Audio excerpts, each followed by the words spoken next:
Salut, on est le lundi 2 février, ça commence bien, 2 septembre. Aujourd'hui c'était la rentrée des classes. J'espère que vos petits loulous sont bien rentrés. J'étais en train de passer le rouleau sur des lignes de strip-till que j'ai fait en travers dans des parcelles de colza. Je vais voir s'il y a un impact. J'ai passé ça dans les zones où c'était humide, frais, pendant tout l'hiver et où il y avait assez peu de densité de colza et de racines et pas ou très peu de repousse.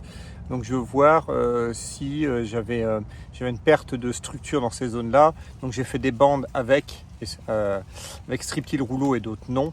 Et comme ça je verrai le comportement sur le blé. Donc je verrai le résultat peut-être dans 6 mois, s'il y a un résultat ou pas. Bref, j'étais à côté des parcelles de maïs. Je me suis dit je vais faire un petit tour pour faire un suivi un peu fin de cycle.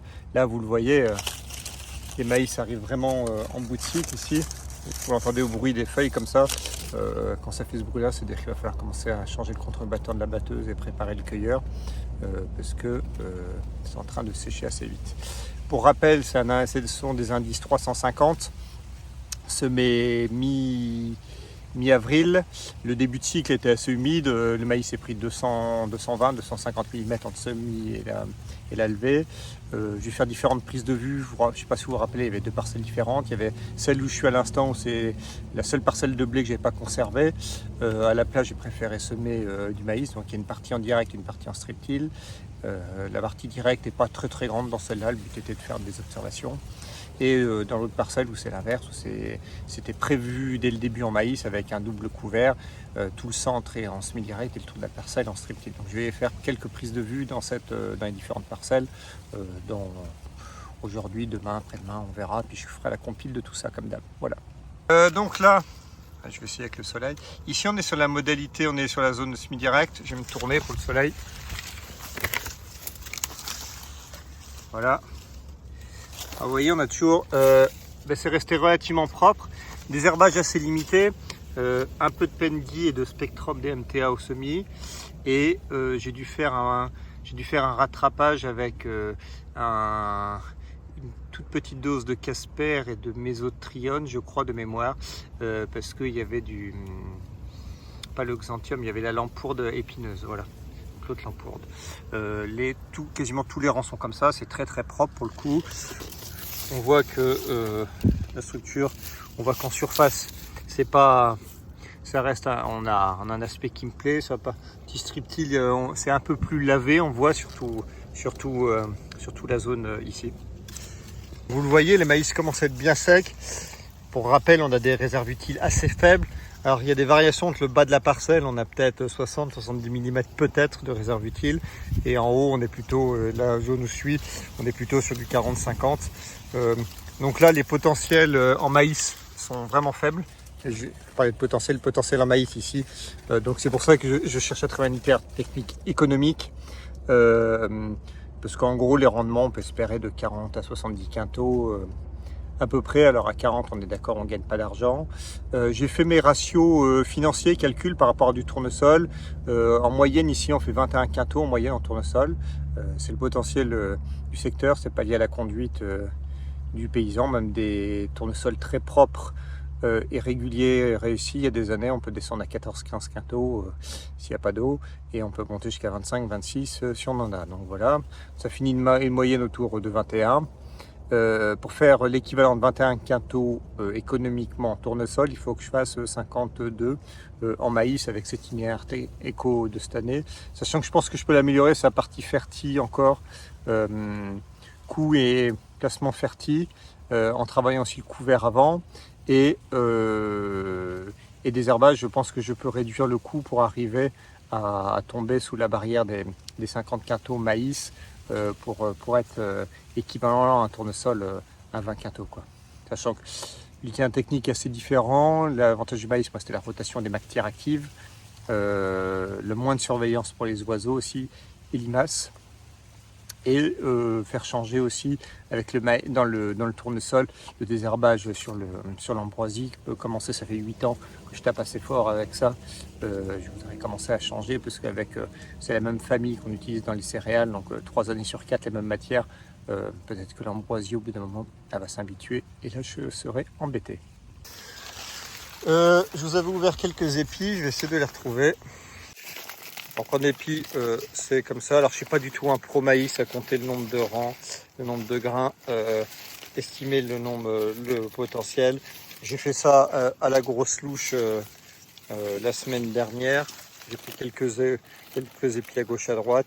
Je trouvais autour des 45-50 quintaux peut-être. Il y a une telle différence au niveau parcellaire. Il y a peut-être des zones à 70 et peut-être des zones à 30, donc, honnêtement. Ici, juste à côté, j'ai une bande à 95 000 qui n'était pas volontaire à l'origine, mais ça tombe bien qu'elle soit là. Donc pour rappel, ici, je suis à 55 000 sommets, donc on doit être à 50 000 levés, peut-être 52 000. Et là, c'est des bandes à 95 000, je sais que beaucoup ça m'épais. Et regardez, on sème du maïs épais chez nous. J'ai pris sur 3-4 voilà, du maïs semé à 95 000. Les épis que ça fait chez nous, ça vous montre à peu près la très faible réserve utile et potentielle. Pourtant, là, on peut dire que les maïs ne sont pas manqués d'eau jusque fin juin à peu près. Début juillet, c'est là que ça a commencé, le robinet à se fermer. Et après, on n'a vraiment pas eu beaucoup d'eau. Voilà. Donc à 95 000, ben, ça fait des petites fusées d'épanouis comme ça, qui font rien. Ça, à mon avis, on fait pas 15-20 quintaux avec des maïs comme ça. Et ça, c'est des épis avec des maïs qui doivent rester peut-être 50-52 000 pieds. Donc je préfère avoir moins de pieds comme ça que plus de pieds comme ça.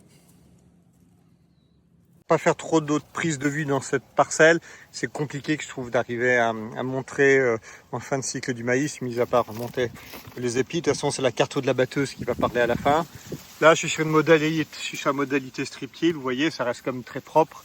Bon, la ligne, en fait, est-ce qu'on voit réellement la différence entre l'interligne et la ligne maintenant? Pas vraiment. En fait, il y a assez peu de débris végétaux dans cette parcelle, puisque c'était, comme je vous dis, un précédent blé pas gardé. Il y avait déjà eu un semis et un désherbage pour le coup assez tôt du pseudo couvert, puisque c'était avant le blé, c'était un colza. Donc tous les débris, toute la matière du colza a été mangée par la vie du sol. Toutes les cannes, les repousses de colza, tout a été mangé par la vie du sol. Il n'y a eu aucune opération de travail du sol ici, dans ces zones-là, depuis... je sais pas, 6-7 ans peut-être, vous voyez, et tous les débris de colza, il reste vraiment pas grand-chose. Et le blé qui a été détruit, alors ici il était bien réussi dans cette zone-là, mais il a été détruit, il était peut-être talage ou autre, mais donc il a très vite disparu. Donc là, une parcelle où il n'y a pas un vrai couvert avant maïs, on voit que la couverture du sol est relativement faible, donc on ne protège pas beaucoup de l'évaporation. Voilà. Bon, on va aller dans d'autres parcelles. Il y a quand même quelques défauts avec. Vous voyez, là on a un bel épi parce qu'il manque son voisin. À chaque fois qu'il y a un voisin en trop, on réduit drastiquement la taille de l'épi. La double panouille ici, il n'y a rien, c'est complètement vide. Voilà. J'ai pas pris l'humidité, mais on doit plus être très très haut là maintenant. Voilà. Allez, on se retrouve pour les autres prises de vue dans une autre parcelle. Essayer de me recaler en interrompt.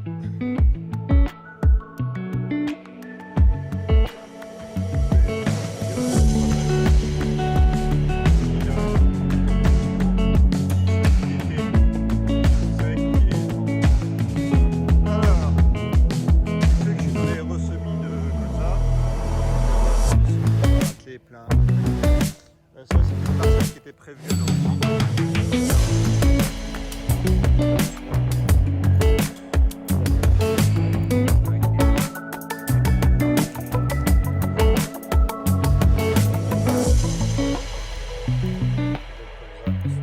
On est le 6 février, je vais vous prendre d'autres prises de vue, d'autres parcelles de maïs en ACS. J'en ai pris quelques-unes en début de semaine. Là, je vais voir l'autre. On est vendredi soir, je fais ça juste avant de débaucher. Alors, vous inquiétez pas, je suis pas chaud, je ne suis pas sur la route. Je passe à côté, je vais vous montrer un truc. On fera une vidéo dédiée. Parce que suivi des couverts, je voulais vous montrer un peu.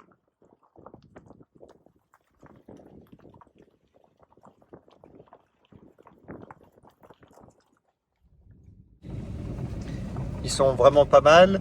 Là, je pense qu'on peut dire que la saison d'été sèche est terminée. On se prend de la pluie un peu régulier, pas beaucoup. 3, 4 mm par jour. Depuis 7 jours, on doit être rendu à à 12-13, mais ça fait que maintenant le frais reste un peu en surface, puisqu'on laisse le shirt dans le placard. Maintenant on est de retour avec le pantalon. Les journées varient de 12 à 21 degrés, donc les pluies qui tombent restent un peu au sol. D'ailleurs c'est ce qui m'a permis d'aller ressemer du colza en conditions à peu près correctes. Je vous avais parlé, vous avez vu peut-être dans la vidéo colza en précédent orge, il s'était sorti, c'était à plus de feuilles vraies, ils attaquaient la 4e feuille par endroit, mais je les considère quasiment comme morts. J'ai fait une petite erreur de rinçage, enfin erreur de rinçage, non, c'est que j'ai pas du tout rincé, de pulver correctement au glypho. J'ai fait un glypho avant de faire l'antigraminée foliaire sur les colza d'orge, et donc maintenant on va dire que j'ai des févroles qui sont propres. Je préfère pas attendre, il reste quelques gros colza. Les petits sont assez mâchés, mais j'ai préféré pas attendre de voir s'ils survivent ou pas. Là, chez nous, on peut encore, c'est la date de semis encore normale. Beaucoup de voisins ont semé là, il y a que quelques jours, donc j'avais profité pour les ressemer directement au disque en travers. Les blés de févrole étaient trop irréguliers aussi à cause du sec. Maintenant il fait frais, donc j'ai ressemé ça aussi. Et pour le coup, j'en ai même semé plus, qui était parti de ce qui était prévu en févrole, veste, lupin. Je les ai semés en colza de ferme. Je préfère en avoir un peu plus grand. Les chaumes étaient propres de toute façon. Le semis s'est pas trop mal passé. Donc j'ai augmenté la surface. Et puis c'est plus facile de ne pas conserver certaines parcelles que de plus en avoir assez, on va dire. Donc voilà, j'ai agrandi la sole en colza. Ça m'a refait énormément. J'ai commencé hier matin. J'en ai fait 27 hectares comme ça au disque. On va voir ce que ça donne. Là, je vais arriver à la parcelle de maïs.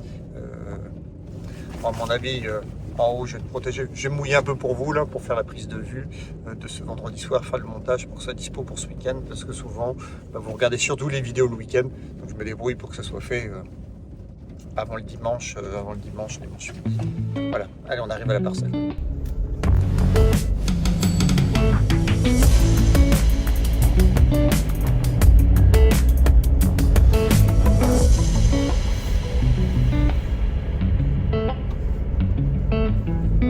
Bon, il va falloir que je rentre plus dans le champ. Ne vous fiez pas à la bordure qui est encore verte. Pourquoi elle est encore verte? Ici, c'est du maïs irrigué. Donc, forcément, le bout de la parcelle ici se prend les effluves où le canon va jusqu'au bord et dérouler jusqu'au bord du chemin.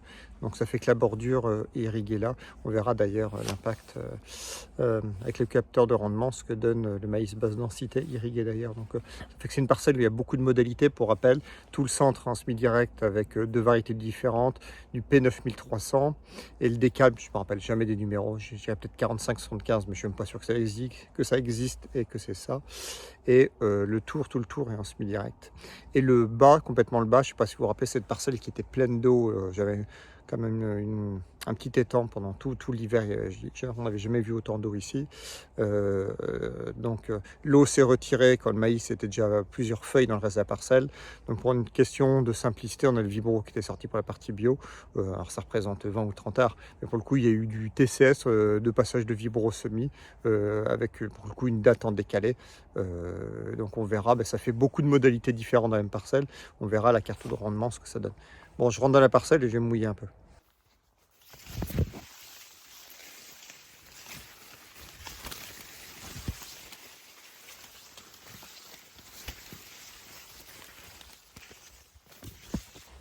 Bon, vous avez pu voir, il y a du dégât de gibier. De toute façon, dans toutes les zones, il y a un peu de maïs. Entre les sangliers, les blaireaux et les cervidés, il y a du monde. Donc là, on va regarder la partie strip-till. Donc la modalité strip-till, je vous disais, par rapport à l'autre parcelle qu'on a vue, alors moi que je suis allé voir lundi pour vous, c'était il y a quelques minutes, le maïs est encore à une tenue verte encore un peu plus importante, plus meilleure, il est moins sec. Il y a eu un petit décalage de semis, c'est de quelques jours, c'est tout, mais ce qui explique pas. C'est là-bas, il y a moins de réserves utiles, je pense qu'ici, la terre est là-bas, c'était vraiment dans mes pires parcelles, on va dire. Celle-là, on va dire, a plus de fond, meilleure. Alors c'est difficile de traduire un peu en vidéo, mais le terrain est plus souple. Alors il y avait un double couvert ici, il y avait même eu du compost. demi. Donc l'inter-rang était couvert de résidus et le couvert n'avait été que roulé et couvrait très bien l'inter-rang. Et vous voyez que la vie du sol a complètement tout mangé. Oh, regardez. D'accord. Enfin bref. Donc ce qu'on voit, c'est que c'est resté très propre. Vous voyez. En désherbage, j'ai dû le dire dans les autres prises de vue, il y avait un peu de Pendy Spectrum au semis et un rattrapage à 150 grammes de Casper. Voilà. Il faut que je fasse les comptages un peu en panouille, ça donne ce genre d'épi. Donc toujours semis à 55 000 pieds. En régularité, vous voyez, on n'est pas trop mal sur la partie scriptile, on est assez régulier. Voilà. Maintenant, je vais aller voir la partie semi-direct. Alors, on va essayer de faire transparaître. C'est que je me le trimballe là pour pas qu'il reste là. Niveau ensalissement, alors c'est un peu près pareil. Je vois peut-être une ou deux petites plantes. Je vois une ou deux petites graminées qui sont debout. Voilà.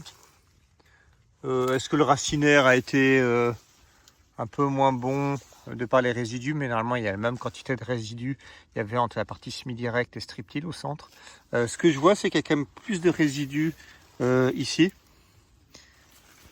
On voit c'est pareil sur les rangs latéraux que sur la partie striptile. Alors que sur la partie striptile, le centre n'avait pas été touché, donc l'itinéraire technique était le même pour l'inter-rang. C'est que le rang qui est différent. On voit qu'il y a encore les débris végétaux. Enfin, les débris, c'est surtout les pailles de blé qui restent en fait, plutôt que le couvert. Donc, je sais pas, tiens, là, je n'ai pas l'explication pourquoi il reste plus de paille de blé en inter-rang sur le semi-direct que sur le striptile. Enfin, bref. Les pieds paraissent... je donne une zone qui paraît un peu plus vert que là-bas. Il a mis plus de temps un peu à lever. La dynamique de levée était un peu différente. C'était plus lent puisque, pour rappel, on s'est pris 250 mm d'eau sur le semis. Et pour le coup, le sol s'est peut-être un peu plus refroidi ou un peu plus longtemps à se réchauffer sa partie semi-direct. Il est un peu plus vert. Sur le rendement, je sais pas. C'est pour ça qu'il y aura un intérêt à voir la carto. En épi, ça donne ça. Il faudrait que je fasse des comptages aussi. Pareil. Je verrai si je les aurais fait pour le montage. Mais bon, c'est toujours la carte de rendement qui servira à parler. Quelque chose qui se traduit pas peut-être sur la vidéo. J'ai un peu plus de casse. Alors, je sais pas si bon, ça à mon avis, ça c'est pas du gibier. J'ai une régularité qui est un peu moins bonne. Vous voyez, il manque des pieds par-ci par-là. Il manque des pieds là, là. Donc j'ai une moins bonne régularité sur cette partie semi-direct que striptile. Bon, je ne suis pas étonné parce que le striptile permet d'avoir des conditions, une qualité de semis qui est très bonne. Sur la partie semi-direct, mon semoir n'a pas d'équipement très bon. Pour rappel, c'est moi qui ai fabriqué là-dedans. Et j'ai mis deux roues squelette derrière. J'ai pas de roulette de rappui, j'ai pas grand-chose. Mais la roulette de rappui, je ne l'ai pas dans les deux conditions. Bon, il repleut, je me remets à l'abri. Bon, voilà, je passe quand même assez vite parce qu'autant il y a des cultures ou des trucs, je peux vous parler un peu plus longtemps. La partie maïs, c'est pas le truc où je suis le plus calé, pour être honnête. Là, je refais juste cette année en partie ACS. Alors, on en fait toujours sur la partie bio en irrigué, mais c'est des itinéraires qui ont assez rien à voir. L'eau n'est pas un facteur limitant. Les enjeux sont assez différents. Voilà, donc dans les deux cas, à la fin, je ferai une interprétation un peu après la moisson. On verra un peu ce que ça donne. Ça me donnera une idée économiquement par rapport au tournesol. Je ne sais plus si je l'ai déjà dit, mais je dois faire 52 quintaux en maïs pour faire équivalent 20-21 quintaux pour tournesol, économiquement parlant. Donc voilà. Donc pour beaucoup, je sais que ça peut paraître des chiffres assez faibles, les rendements que je donne, mais on est vraiment on a vraiment des potentiels très très limités sur les cultures de printemps. Là, à mon avis, on va voir des maïs comme ça. C'est peut-être ce que ça va faire autour des 50 quintaux qu'on fait des comptages un peu au niveau les épis. Tournesol, ils sont moyens cette année. Si ça se trouve, pareil, on fera peut-être qu'une vingtaine de quintaux en tournesol. Donc si ça se trouve, ça sera match nul. Je ne sais pas du tout, on va voir. Il y a des choses à préparer pour la batteuse, parce que c'est la première fois qu'on fait du tournesol et du maïs avec cette machine, donc on a un peu de temps de mécanique. On voit qu'il y a deux couleurs d'épis différents. J'ai peut-être un doute sur le fait que sur la partie semi-direct, quand je suis allé chercher, je ne sais plus si j'étais dans le décalbe ou dans le pionnier. Voilà, en gros ce que ça donne en épis. Bon allez, je vous souhaite bon week-end et en prochaine vidéo on parlera couvert. Ah si, la conclusion du maïs, ils sont quand même relativement propres. La régularité structurelle était bonne, vous avez vu. Semi-direct, c'est à travailler. Je verrai selon les résultats si je continue dans cette... je persévère ou pas là-dedans, sachant qu'il faudrait faire évoluer le semoir aussi. On est d'accord. Allez, salut.